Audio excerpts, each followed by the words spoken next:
નમસ્કાર મિત્રો, સ્વાગત છે તમારું અમારી ચેનલ નોકરી મંત્રમાં. તો ઘણા મિત્રો પૂછી રહ્યા છે કે પીટીસીનું એડમિશન છે ક્યારે શરૂ થશે. તો પીટીસી વિશેની જે સંપૂર્ણ માહિતી છે એ આજે આપણે છે એ વિડીયોમાં જોઈશું કે પીટીસી છે હકીકતમાં શું છે અને કોને પીટીસીનું એડમિશન લેવાય અને તેનાથી તમને શું ફાયદો થાય. તો પીટીસી છે એ જૂનું નામ છે, અત્યારે જે ડીએલડી કે એ નવું ફોર્મ છે. ફિલ ફોર્મ એનું છે એ ડિપ્લોમા ઇન એલિમેન્ટરી એજ્યુકેશન. તમારે પીટીસી કરવું હોય તો તેનો જે સમયગાળો હોય છે એ 2 વર્ષનો સમયગાળો હોય છે. તો તેમાં ધોરણ 1 થી 8માં તમે પ્રાથમિક શિક્ષણ પણ બની શકો અને 1 થી 5માં પણ તમે શિક્ષક તરીકે ફરજ બજાવી શકો. 2026ની જો આપણે અપડેટની વાત કરીએ તો હજી કોઈ પીટીસી માટે છે અપડેટ આવી નથી, પણ આ વર્ષે છે એ ઓનલાઈન છે એ ફોર્મ ભરવાના શરૂ થવાના છે એવી જાહેરાત આવી છે, પણ હજી કોઈ ફોર્મ છે એ શરૂ થયા નથી. ફોર્મ શરૂ થઈ જાય તો આપણા યુટ્યુબ ચેનલમાં છે આપણે છે એ વિડીયો મૂકી દઈશું. લાયકાતની વાત કરીએ તો ધોરણ 12માં આર્ટ્સ કરેલું હોય, સાયન્સ કરેલું હોય, કોમર્સ કરેલા હોય એ બધા છે એ ફોર્મ પીટીસીમાં ભરી શકે. મહત્તમ ઉંમર છે એ 24 વર્ષ છે અને ઓબીસી માટેની એની છૂટછાટ છે મળતી હોય છે. ઓછામાં ઓછામાં તમારે જો 50% માર્ક હોય જનરલ કેટેગરીના તો પણ ફોર્મ ભરી શકે, અને જનરલ કેટેગરીમાં છે એને તમે 24 વર્ષના હોય એ લોકો ફોર્મ ભરી શકે. 24 વર્ષ છે જનરલ કેટેગરીના ફોર્મ ભરી શકે. ઓબીસી છે, એસટી અને ઓબીસીની વાત કરીએ તો 45% માર્ક હોય 12મા ધોરણમાં તે ફોર્મ ભરી શકે અને તેને સરકારીના નિયમો મુજબ છે છૂટછાટ હોય એ ઉંમરમાં છે છૂટછાટ મળતી હોય છે. ડોક્યુમેન્ટની જો આપણે વાત કરીએ તો પીટીસીમાં તમારે ફોર્મ ભરવું હોય તો તમારું આધાર કાર્ડ, પાસપોર્ટ ફોટો, તમારી સિગ્નેચર, ધોરણ 10-12ની માર્કશીટ, ધોરણ 10-12ની માર્કશીટ, પછી સ્કૂલ લિવિંગ સર્ટિફિકેટ, જાતિનો દાખલો, એસબીસીમાં આવતા હોય તો નોન ક્રિમિયર, ને ઈડબ્લ્યુએસમાં લાગુ પડતું હોય તો ઈડબ્લ્યુએસ કે ડિસેબલ હોય એટલે કે તમારે શારીરિક અપંગતા હોય તેનું સર્ટિફિકેટ જોઈશે. પ્રવેશ પ્રક્રિયા છે આ વર્ષે ઓનલાઈન થવાની છે એવી વાત છે. તો તમારે ફોર્મ ભરવાનું અને જેનું જે મેરિટ બહાર પડે એ કોલેજ તમારે પસંદ કરવાની હોય એ કરી અને જે મેરિટ બહાર પડે એ પ્રમાણે તમને છે કોલેજની ફાળવણી કરવામાં આવશે.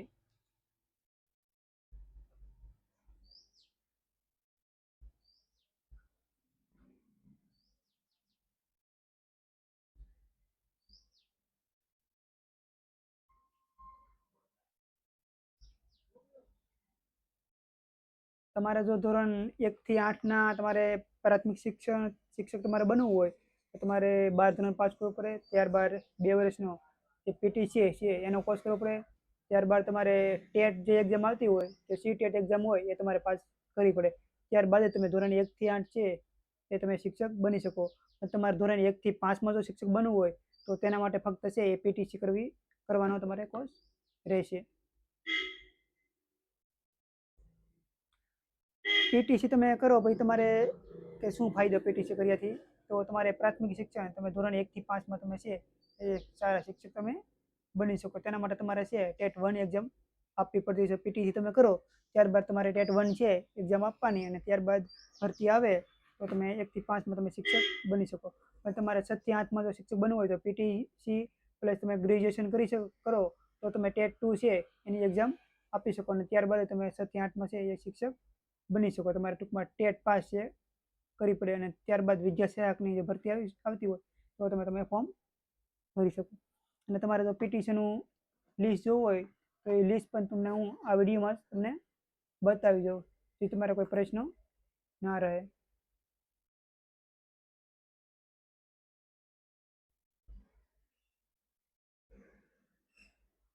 પીટીસી કોલેજનું તમે જે લિસ્ટ છે એ ડિસ્પ્લેમાં તમે જોઈ શકો છો. પીઆર લર્નિંગ કોલેજ અમદાવાદમાં છે, સરકારી કોલેજ. તમે સ્ક્રીનશોટ પાડી લેવો હોય તો પાડી શકો. આ તમને કોલેજ છે એ બીજા કોઈ વિડીયોમાં છે કોઈ બતાવશે નહીં અને કદાચ તમને નહીં જોવા મળે તો તમે છે એકવાર સ્ક્રીનશોટ પાડવો હોય તો તમે છે સ્ક્રીનશોટ પાડી શકો છો.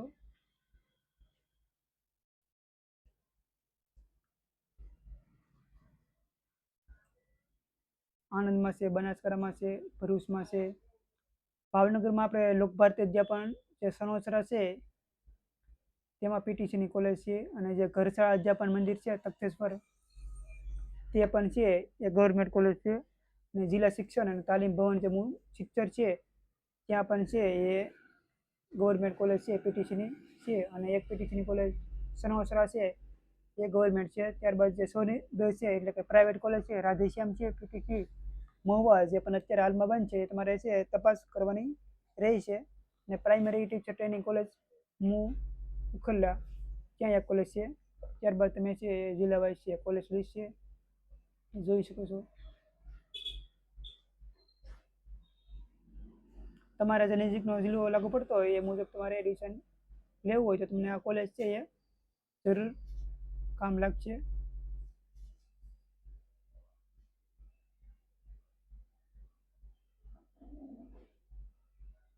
આ રીતની બધી છે કોલેજ છે, તમે એકવાર જોઈ લેજો નિરાતે.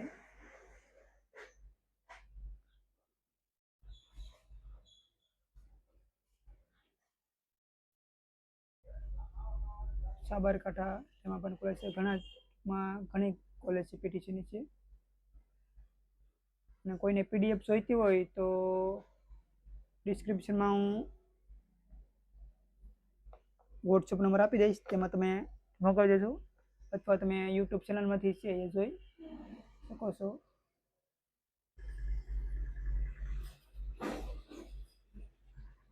આ રીતની છે પીટીસીની એક ફાઇલ છે.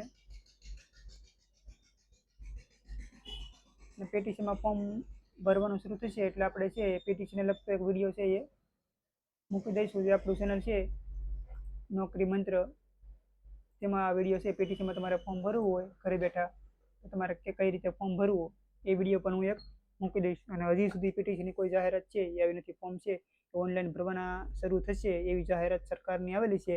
અને હજી પીટીસીના ફોર્મ ભરવાનું છે એ શરૂ થયું નથી. અને કોઈ પણ તમને પ્રશ્ન હોય પીટીસીને લગતો કે કોઈ પણ ફોર્મને લગતો તો કોમેન્ટ કરજો. અને જે વોટ્સઅપ નંબર છે તમે મેસેજ કરી અને પૂછી લેજો.